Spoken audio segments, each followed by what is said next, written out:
So kind of the big, like, not gaming, but we want to talk about it because we care about these things.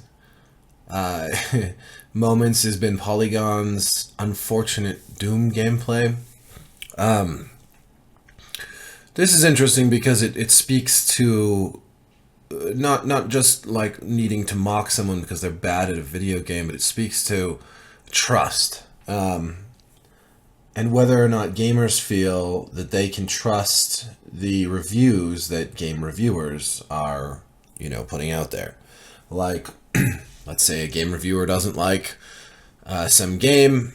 Well, is it because they don't like it, or is it because they're no good at it? And then if it's because they're no good at it, is it fair? Is it fair to say something about a game because you didn't enjoy it because you couldn't play it properly?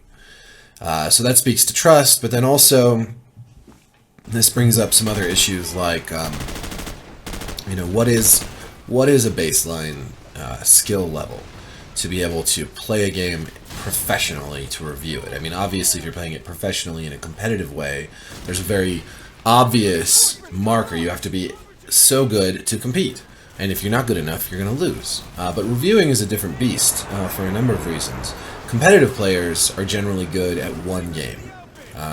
Very, very good at StarCraft 2, or Dota, or one of these esports games. Maybe they're fantastic at Call of Duty, but don't play a lot of other stuff. And some people are just very good at everything they put their mind to.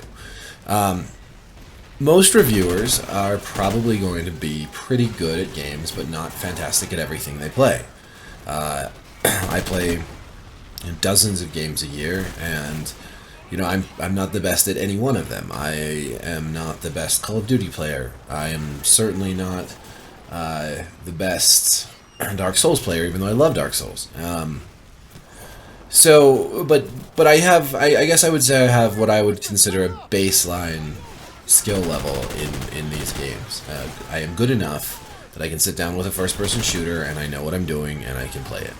I'm good enough at Dark Souls to beat the game. I am good enough to be able to experience these games and then write about them. Now, there are some that I don't think I'm good enough at, and I wouldn't write about them in any critical fashion.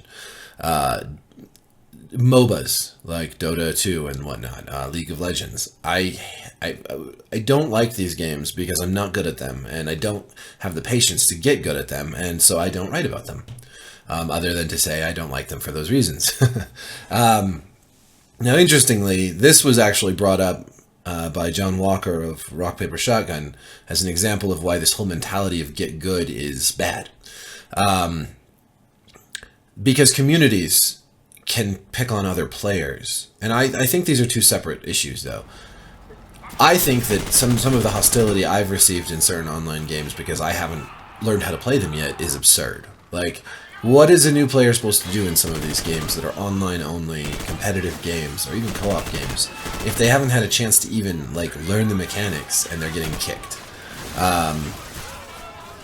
Especially if you come into a community after it's been well established, you pick up an online-only game 6 months or a year after release and you try to join in and it's new and the mechanics are new and maybe there's not a ton of tutorial stuff that you can play on your own, and then suddenly you're getting your ass handed to you and people are kicking you or they're complaining. I mean, I hadn't played Counter-Strike Global Offensive in a really long time, and really I had done most of my time during the heyday of Counter-Strike Source. And I picked that up again and I started playing, and one of the very first matches is in a map I've never played in before, so I don't know where the bomb locations are or anything like that. I'm just getting my bearings. And one player on our team is just complaining and complaining, and not just about me, but about everybody on the team. Oh, why does he have to do everything? Why is his team so bad? Well, and it's like, okay, this is killing enjoyment for everybody, including him. I mean, because it becomes this need to win at all costs, and the fun is just drained right from it.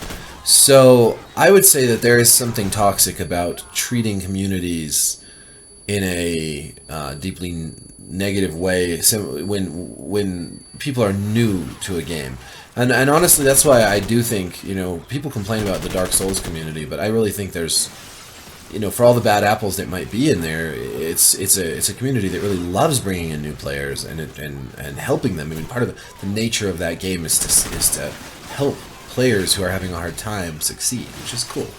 But there is a lot of toxicity when it comes to people being impatient with new players, and it's worse when games are online only and you don't even have a chance to get your skills honed in a campaign.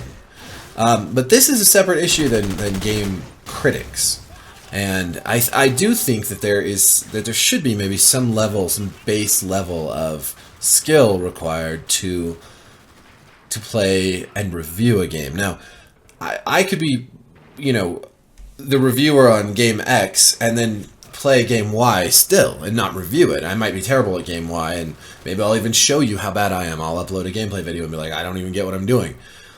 And the thing about the Polygon issue is we don't know if the guy playing the game or girl playing the game is the guy or girl reviewing the game. There's no indication that they are. But it does come back to trust, and do we trust these people who are playing our games? You can't write a review and have someone else play the game for you. You can't be a good book critic if you don't have knowledge not only of reading, but of a vast knowledge of books in general, of literature, of history. And games are very similar. Movies are similar. To be a critic, you have to have a lot of knowledge. I think to be a good video game critic, you have to have knowledge of film and books. To be a good film critic, you need to have knowledge of literature and history. I mean, these things, it goes beyond merely having skill, and it requires a great deal of information and analytical skills. So even beyond just being able to play the game, this makes video game reviewing even a little bit more demanding than books or film, because you don't just passively sit there. Anybody can watch a movie. To be a good film critic, you have to be able to watch a movie, relate that movie to the real world, relate it to politics, history, to other films, to the craft of filmmaking. And as a critic myself, there's always things I can learn and do better at. I never feel like I would give myself a 10 out of 10 score on my own writing or my own reviews, simply because I feel like I should be getting better all the time. I should become more knowledgeable and more skillful all the time. So I think that it's not wrong to demand that the people who are criticizing these creations are at least capable and knowledgeable. I don't think you have to be the best player in the world. I don't think that a game critic could be the best video game player at every game that they play. Because you're going to I may in a week play games as different as the Banner Saga 2 to Homefront, The Revolution, to Dark Souls or Uncharted, and and then maybe some replay the original Modern Warfare. It can be even I'll probably be playing later this year. I'll be playing Persona 5 and Battlefield 1, and these games are vastly different, and they take a vastly different skill set, but I like them all, and I want to talk about them. I want to play them. I want to experience them and write about them. And it's a learning. And I think that as long as you're at least honest about like where you're coming from, maybe I think that Walker did bring up a good point when he said that maybe that Polygon, the guy taking the footage there, was playing with a gamepad and was used to a mouse and keyboard. I know when I first started playing first-person shooters with a gamepad, it was a nightmare, and I still don't like it. I did do my my little let's play of Doom with a gamepad because it just is so much melee. It just felt good. But I really like, if I'm playing as I've been playing Homefront: The Revolution, or if I'm playing like a Far Cry game or Call of Duty, man, it's so much more natural to play with mouse and keyboard. And so when I play with a gamepad, it feels clunky and off. So I don't know. And then you look at games like there was the Neo demo that came out recently, the alpha demo, and boy, I just felt like I was getting creamed at that game at first. But it wasn't like it diminished either my enjoyment or my ability to get good. And that's the thing. I think you have to be able to at least get good or get reasonably good at something that you're playing and that you're going to write about or stream. the only people who can really get away with being bad at games and still doing that as part of their shtick is like Conan O'Brien, the Clueless Gamer. I mean, that's a great segment. It's hilarious. He's terrible, but it's funny, and it's the point. But like if you're really planning on you want to be a game writer, you should probably at least get comfortable with a game before you broadcast it to the world, before you write about it, critique it.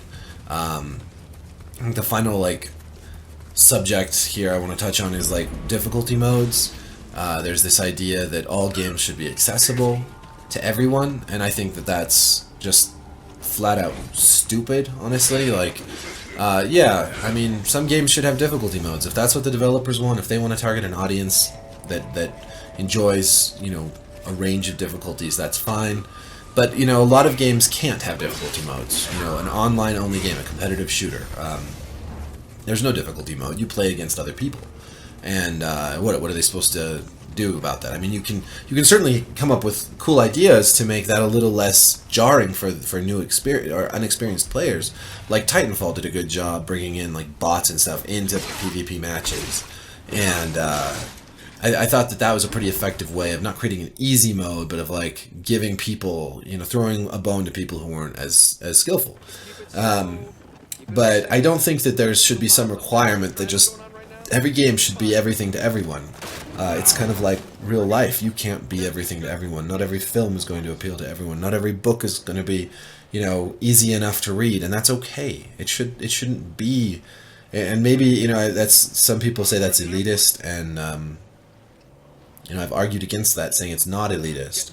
Personally, I think it's pragmatic to say that not everything can be everything to everyone. But if it's elitist, I'll take it. And if it's elitist to say that game critics should have a baseline of skill, then I'll take that too. I think that you can approach games different ways as a critic. You can come into a new series you've never played before and say, look, I'm experiencing this for the first time. I am a noob. I am not going to be very good right away. I'm going to try to get good. I'm going to write about it from this perspective. I think we saw a lot of that with Bloodborne. People writing from that kind of I've never played Souls before, but now I'm going to try.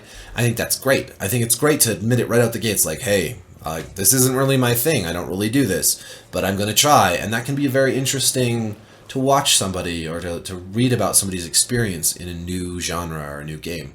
And I don't think that critics or anyone should have to be the best at anything.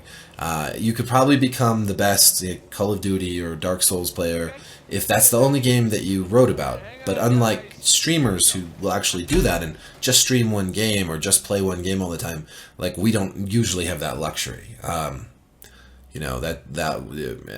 honestly, to each their own. I'm glad I play lots of games, and that some of them I suck at, some of them I'm good at, and most of them I just, if I like them enough, if they're enjoyable enough, I try to get good at them. So yeah, I say get good. That's a good goal. There's nothing wrong with it. And don't judge everyone. Don't judge other people because they're not as good as you, and don't exclude them from the experience if they're not as good as you. But we should definitely hold critics and professionals and the developers themselves to a certain standard that we don't hold, just this new kid or person trying to play a game. So, my 2 cents. Thanks for watching.